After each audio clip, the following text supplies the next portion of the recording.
If you love staying on the cutting edge of the Pittsburgh food scene, you've got to check out the Franklin Street Market on the north side. It's a new evening food market featuring emerging Pittsburgh food producers. Franklin Street Market is your opportunity to discover emerging local food brands, and it's happening just 2 more times this season. So Thursday, September 19th and Thursday, October 17th, both from 4 to 8 p.m. at 1243 North Franklin Street. Come experience what's hot and what's rising in Pittsburgh food at Franklin Street Market. Learn more and apply to be a food or art vendor at franklinstreetmarketpgh.com.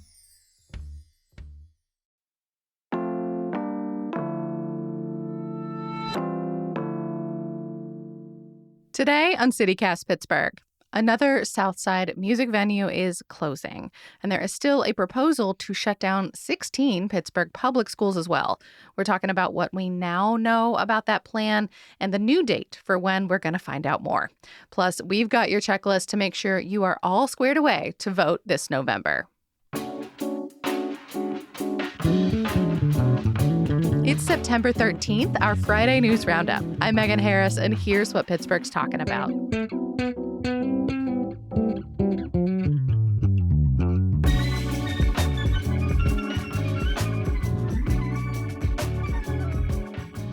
I'm with CityCast's Mallory Falk. Good morning. Good morning. And CityCast contributor and freelancer, Meg St. Esprit. How you doing? Good. Good morning. Good morning. And happy Friday the 13th. Unfortunately, I am starting us off on some unlucky news. I'm wondering if y'all saw that Club Cafe on the south side is going to close. Yeah, I was so sad. Such a staple of the city. I'm a 40-year-old lifelong Pittsburgh resident, so I have far too many memories there. I mean, what was it like, I guess, because I've been in the last 10 years or so, but like, what was it like, I guess, when you were younger? Like, what kinds of shows did you see? I was trying to think of specific shows there. The only one I can remember specifically is Nora Jones, which was very good. I think maybe John Mayer. That's a big name. I did find that he was there in 2001. Yeah. So like the way, way back. Yeah. I mean, the vibe was always good there. I mean, it definitely depended on who was playing, but it just was like known for a place to go see good shows, you know? Yeah. If you're not familiar, of course, it's in the south side, kind of around that like Bedford Square area. It has that big blue like marquee sign. And the shows there were like super intimate. So like the Trib said it's 125 person capacity. WESA said 150. But having sat in the room, I don't know where you would put that many people, either number, because like there was one story that called it, quote, a pin drop sort of music experience.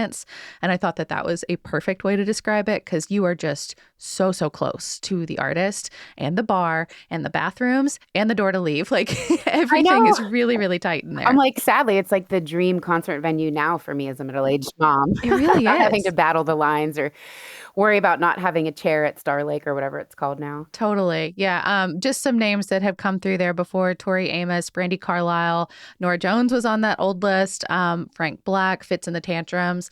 There were just a whole bunch. So not closing until December. So I imagine they still have some shows lined up. Mallory, did you have any recollections of the place? Well, I think because of my timing, like I kind of grew up in Pittsburgh, was a little young to go there, and then was away for most of my 20s, some of my 30s. And I haven't actually been to one since I came back. So maybe I will try to sneak into a show before December because as a Pittsburgher, I feel like I got to experience it at least once. I kind of feel like maybe I lost some Pittsburgh points by not having seen a show there yet.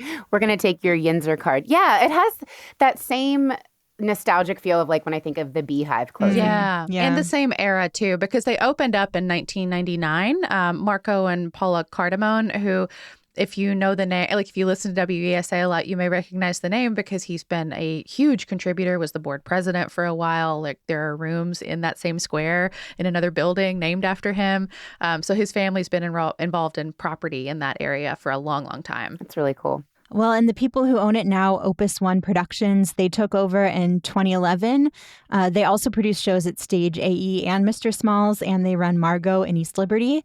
The owner said it's been an incredible run, and it feels like the perfect time to move on to other endeavors. I really hope this isn't a bad sign for Mr. Smalls. I hope their other spaces keep running. That would be a painful loss. Yeah, that I spent a lot more time at Mr. Smalls. Yep. I'm not ready for that one. I don't want to talk about that. Okay. That's not happening. It's not on the table. Not on Friday the 13th. Let's not take out Mr. Smalls.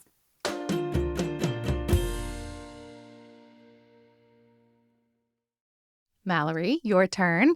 I know you wanted to share some updates about what's been happening at Pittsburgh Public Schools. Yeah, a few weeks ago, we had local education reporters Lidja Mystery and Jillian Forstat on to talk us through some of the proposed changes to Pittsburgh Public Schools. The big news is that consultants are recommending closing 16 schools. I feel like this is one of the biggest stories in the city right now because this is the future of our public education system and what happens to so many children in our city. So this is one I have really been keeping my eye on. Which is about 18,000 kids, I think, right now. But part of the problem is that they have enough buildings that it should be double that number. And so they're trying to reckon with how to fix all that. Yeah, it feels really messy. We live in Bellevue, and so while our kids don't go to PPS, they go to Northgate. Just the way that the community is situated, almost all of their extracurricular activities, they have friends that live in Brighton Heights and use Pittsburgh Public Schools. And this has just been the constant parent chatter the last couple weeks. I bet. People, I mean, they're concerned. They're confused. They feel like they've been sold out. They feel like they don't have enough information. That's the biggest one. They really feel like they want to know why this makes sense because right now it just feels painful and confusing for their kids. Yeah. And I mean, Pittsburgh Public has a long history of bringing in consultants to make painful recommendations. So yeah, this is just the next iteration of it, I think. Yeah, and a reminder, the final recommendation for how PPS could proceed, that is still to come. The consultants, so far, they've just released their initial recommendations. That's the closure of the 16 schools. Yes, along with some other changes. The consultants had initially promised to have everything wrapped up this coming Monday, but as you can imagine, as we've been discussing, a lot of people have had a lot of thoughts on all of this, and it's taken a while to get into some communities, including people who don't speak English, people who just don't trust the district. So they've now pushed that deadline back to October 15th to take a little bit more time getting community feedback. I mean, I've worked in schools. That's my background. I have a master's in education. I know there's a lot that goes on behind the scenes that parents don't always understand strategically or fiscally. I know within our own district, I've filed right to know requests to see why they've made certain decisions. And a lot of times when I see that information, it does make more sense to me. But the general consensus from talking to parents is it just really feels like they were blindsided with this decision, and it doesn't feel to them as thoughtful as maybe some of the other decisions that schools make. Yeah. And so we mentioned WESA and Public Source. They've really been trying to stay on top of this.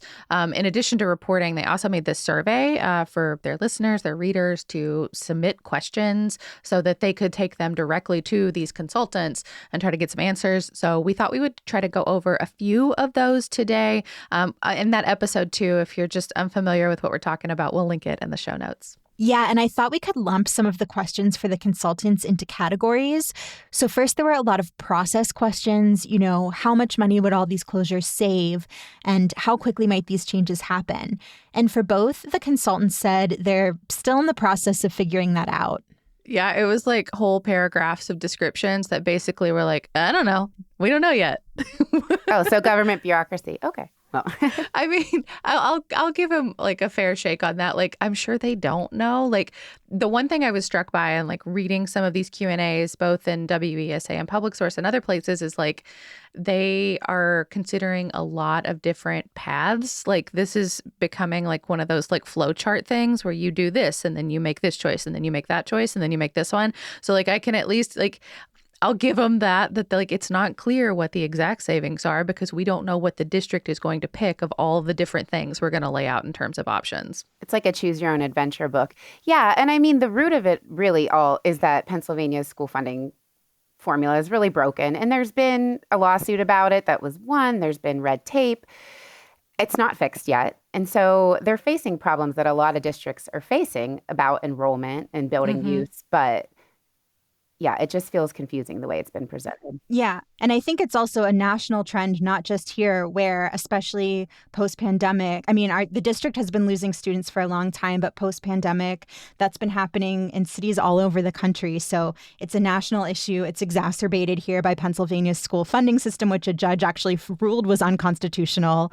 But it's leaving a lot of questions about how to fix this and fix this in a way that's the least disruptive and harmful for students and teachers and families, because at the end of the day, I don't think there really is any way to close schools that isn't disruptive and doesn't cause a lot of pain. Yeah. Yeah. And I mean, the other thing that is up for discussion too is just that how old these buildings are. Like Pittsburgh Public has already closed down a couple of times this year because it was so hot and they don't have air conditioning. So that's also in a bunch of the buildings. Yeah. So that's also playing into this. It's like climate change is going to make this worse. So what do we do to try to like right size ourselves as we go along? So we talked about, kind of these process questions. There were also a lot of questions about the effects on students with disabilities and English language learners. With regards to English language learners, maybe just as importantly, people asked about how the consultants are getting this information to them at all. Because if you're still learning English, it would be hard to read this report and judge how it might affect your child. And it sounds like in a lot of cases, they're really relying on organizations that are already on the ground and trusted in communities to help get this information out and also to solicit this feedback. Yeah, and I can take the question about special needs because I thought it was really interesting how they answered it. So the consultants told WESA and Public Source that it comes down to resources and how those ultimately get allocated. So like if kids are moved to a new school, will the physical classrooms be okay for them? Like will the, what they physically need to have the children present in the room be there? And then will they also have enough trained or trusted staff there and present to help? And those are two big questions. Because it's not just children that are going to get moved here. It's also staffing often. So all of that is also a moving target. And they're going to have to decide down the road what makes the most sense. And I mean, I'm sure from there, all these parents with IEPs are going to have a lot of strong feelings about who is taking care of my child. So I actually went to one of the community feedback sessions that the district held earlier this month, both out of general curiosity, because like I said, this is such a huge story for the city, but also because these changes could affect my own child once she starts school. So, I have a personal stake in this as a parent. But one of the interesting things that came up specifically around students with disabilities was a number of parents spoke about how they really like that their child goes to a small school, that it's an environment where their kid can thrive. Part of the argument for closing and consolidating schools is that money follows students, right? So if you have a small under-enrolled school, you've got less money, that means fewer resources. You're not going to be able to, support a full-time librarian, for example, or a full-time music or art teacher. And so the consultants are saying that if we have fewer but larger schools, then all kids in the district could have access to music and art and gym, which I don't think anyone would argue against. But one of the themes that emerged in this meeting I attended was that some parents just really do like being in a small environment. And that was especially true for some of the parents of students with disabilities who spoke. They like being in an environment where everybody in the school knows their kid, everybody's looking out for their kid, their child doesn't feel lost, and they're concerned that that might change if they end up in a larger school. Yeah, I mean, just to speak from personal experience, I went to a big school, Seneca Valley. My husband went to Butler. We purposely chose a really, small kind of walkable community in Bellevue. I love that my kids walk to school. Most of my kids have an IEP. I love that I know every teacher in the school and their needs are really specifically addressed because it is small. Yeah, IEPs, by the way, are documents set up by teachers and families to kind of have like a roadmap for how we're going to address any kind of special need. Right. And they're federally protected under the Individuals with Disabilities Education Act. And so it's really important that they're followed. And I know that even small changes can really disrupt a child with a disability's day. And so these big shifts just really need to be considered carefully. I have a friend in another state whose special needs student is riding an hour on the bus because of issues like this. And that is just a stressor for kids, And so there's just so many things to think about from so many angles.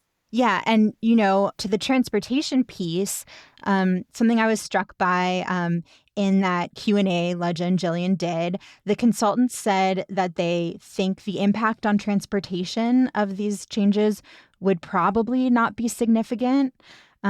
Which, I've heard parents raise concerns about. Now my kid is not going to be able to hop on a public bus that takes them directly to their school, or their walk to school is going to be longer and not feel as safe and not something I'm comfortable with. And so that piece about this probably not being significant feels a little bit disconnected from what, families are saying on the ground. And there were more questions that our reporter friends went through, like, for example, why consultants say the K-8 model maybe isn't the right call for a PPS anymore. I thought it was fascinating. I think you should go read their piece. And another one about kind of how this whole concept of like a neighborhood magnet may work. Going to be honest, still don't quite understand that. So that's one that I think here at CityCast we're going to keep following. Anyway, we encourage everyone to please check out that reporting. It will definitely be in our show notes. And if you would like for the district to know how you feel about all this, feedback sessions, the official ones in the neighborhoods, those are over as far as we know. But you can still submit comments through their facilities utilization plan Let's Talk form. It's a mouthful, but we will link it in the show notes. And then there's one more opportunity. There's going to be a school board meeting here coming up. So they're having their public hearing on Monday, September 23rd. But you have to sign up early if you want to talk during one of those school board meetings. So the deadline is noon the day before. That's noon, September 22nd. You have to let them know that you want to speak to get your comment into the board meeting the following day. And then you can also usually do it via written statement as well. So make sure you have your voice heard if you have strong feelings about any of this.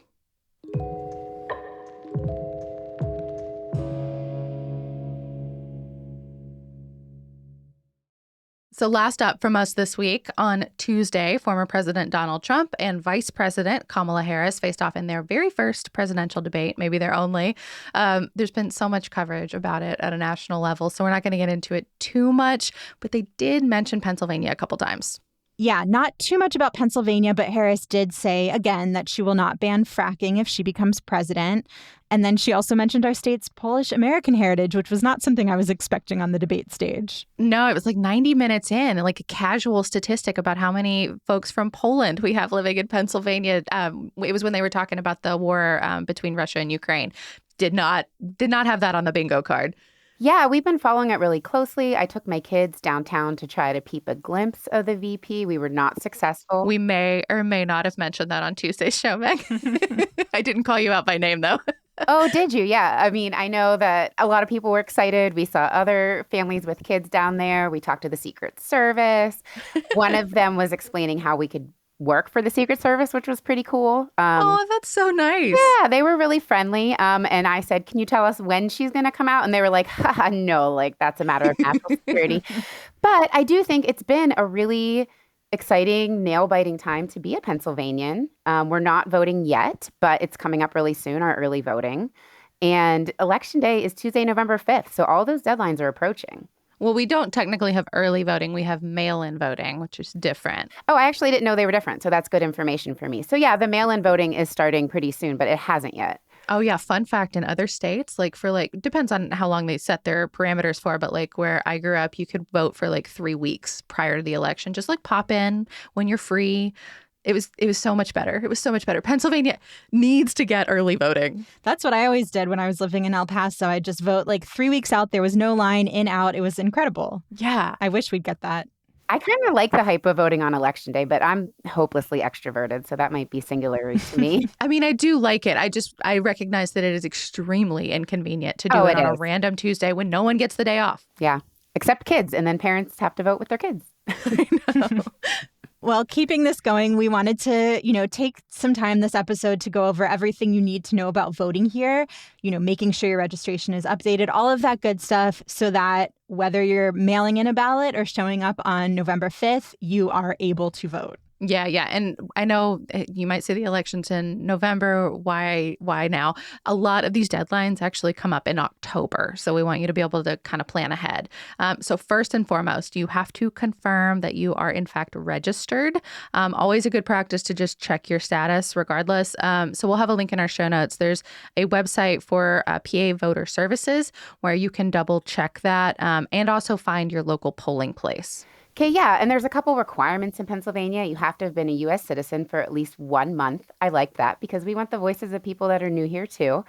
You have to have been a resident of both Pennsylvania and your specific election district for at least 30 days. So if you just moved, that can be problematic.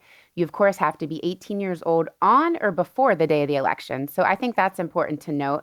I know I turned 18 just before an election, and I did need to register when I was 17. Oh, wow. Yeah. Yeah, and so whether you're registering to vote for the first time or you need to make any changes to your registration, you've got to do that by October 21st. That is the deadline. Some reasons you might need to update include if you changed your name, if you've moved and have a new address, or if you want to switch your party affiliation. Yeah, and the party affiliation thing matters less in November, but it's very, very important for primaries because Pennsylvania has a closed primary system. So you are only able to cast a ballot in the party that you are registered for. So if you're a registered independent in the primary, you don't necessarily get to vote for anybody because usually it's Republican or Democrat. It's very rare that we have an independent running in the primary. Yet another change I would love to see in Pennsylvania that, I've lived other places where that was not the system. Yeah, you could walk in as a registered Republican and say, you know what, the real race is in the Democrats. I'd like the Democratic ballot, please. Well, and I think it's really important to note in Pennsylvania, because I've heard some misconceptions about this.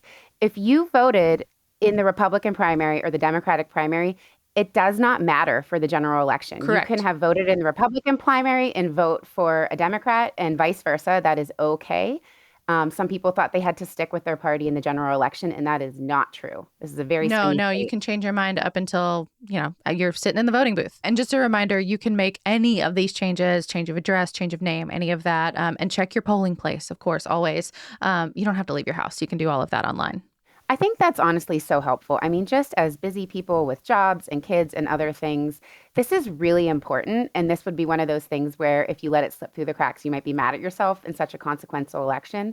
So, you can do it from your couch. You can do it in your jammies while you're watching Good Morning America and just get it done. And then so for actual voting, like we said, there is a mail-in ballot option as well.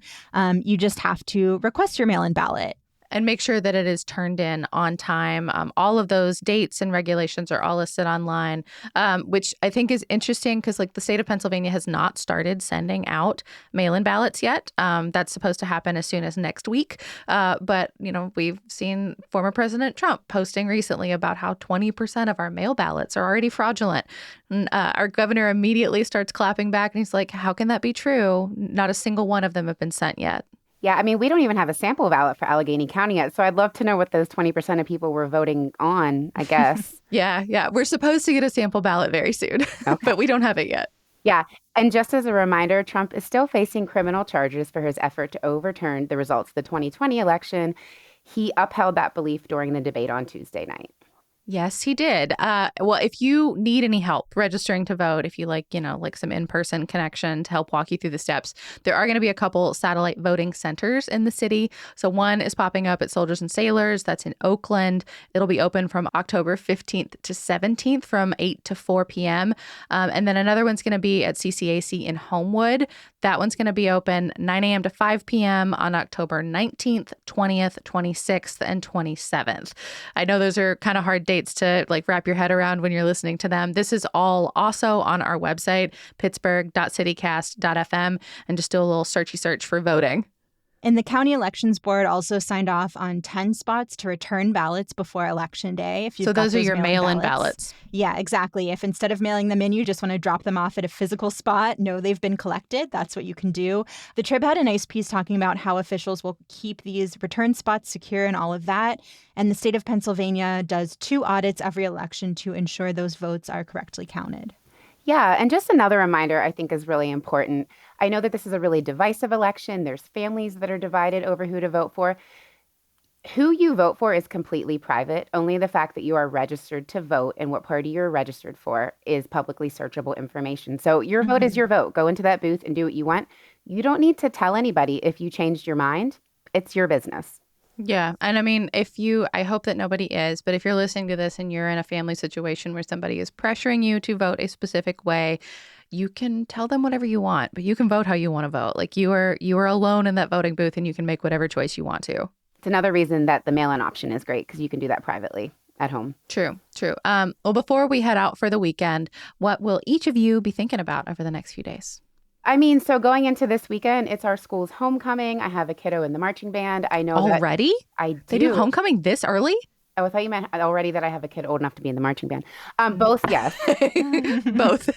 Both, Meg. Yeah, it is homecoming for us. I know other schools, through September and October will be, but I just think it's been really a sad, hard, kind of interesting back to school season, having all of these exciting things up against, there was some swatting incidents in some local schools in the North Hills. There was obviously a school shooting in Georgia this week. So I'm really just thinking about all of these schools around the area that are celebrating fall and having fun, and they're excited to be back to school. And that's just kind of juxtaposed in my head against the hard things these kids are facing, and kind of learning to live with that tension and helping our kids, enjoy the fall and enjoy all these exciting activities while also managing the stress they feel about these threats that they're hearing, that they're seeing from their friends, passed around social media. Yeah. I would actually recommend, if you haven't already, there's a piece in the Trib that just sort of rounds out like how a bunch of different school districts in Western Pennsylvania are handling specifically questions around cell phones and whether to like allow them in the classroom and not to. And like the primary question about this is not about like learning or focus. It is, what if I can't reach my child when something horrible has happened at their school? That is absolutely my concern. I was very excited at first to hear that my son's new middle school had them keep their phones in their locker until the second week of school, where there was a report of a gun that a student had brought. It ended up being a toy replica, something like that. Mm-hmm. I'm glad that a student reported it when they saw it. But my initial thought was I could not text my kid. And Yeah. and I get why they're bad for the classroom. But that, as a mom, I just felt totally powerless. Yeah. It's a fascinating debate, but also like a horrific one. Yeah. We'll link that Trib piece in the show notes as well. I'm also thinking about something safety related. We opened this week with an episode about what it will take for Pittsburgh to be safer for bikers and pedestrians. This was in light of a 9-year-old girl, Courtney Carter, being killed while she was riding her bike in Homewood, in an area where residents had been flagging for a long time that they needed traffic calming measures like a stop sign or speed bumps because it was a known problem area. In that episode, we talked about how one potential solution that City Council was considering were these automated red light cameras, setting them up at kind of the most dangerous intersections in the city. They would take pictures of drivers who run red lights, and then those drivers would get citations. So an update on that, City Council officially approved those red light cameras this week. Officials say they'll use crash data to decide where the cameras should go. And traffic calming is one of the city's most requested services. So while this is not the be-all, end-all solution, it feels like at least one step toward trying to make the city a little bit safer. Yeah, one more tiny step. And there's also a kind of an event coming up too. It's a national movement, Week Without Driving. But there's a lot of Pittsburgh area elements. A lot of organizations in town are partnering on ways to mark the dates. So that kicks off on September 30th, runs through October 6th. I think the URL for all the events is weekwithoutdrivingpgh.org. And actually, I'll keep it transit related. So PRT has rolled out a new thing. They held a public hearing this week for a new program to sell bulk bus passes. It's sort of similar to the thing that they do with colleges, the UPass program. But I guess the hope is that employers, building owners, other groups are going to buy these passes at a reduced price for like their employers, for students, whatever. And that more people will then ride PRT and also hopefully be more invested in our public transit options as well. That's really interesting. I hope that that's successful, because I do really think that I know our public transportation system isn't the best, but I do hope more people utilize it. And I think the more that utilize it, the more they'll improve it, hopefully. Yeah, I think there's definitely a chicken and egg component to all that. So I think there's going to be more public hearings about it. As soon as we see a schedule, we'll make sure Yins are aware. That's all for today here on CityCast Pittsburgh. Our music is by Benji. Mallory Falk is our executive producer. Sophia Lowe, Zoe Culkin, and Francisco Kilgore produced the show. Francesco DeBecco and Natalia Aldana wrote our newsletter. I'm your host, Megan Harris. We'll be back on Monday with more news from around the city. Have a great weekend, everyone.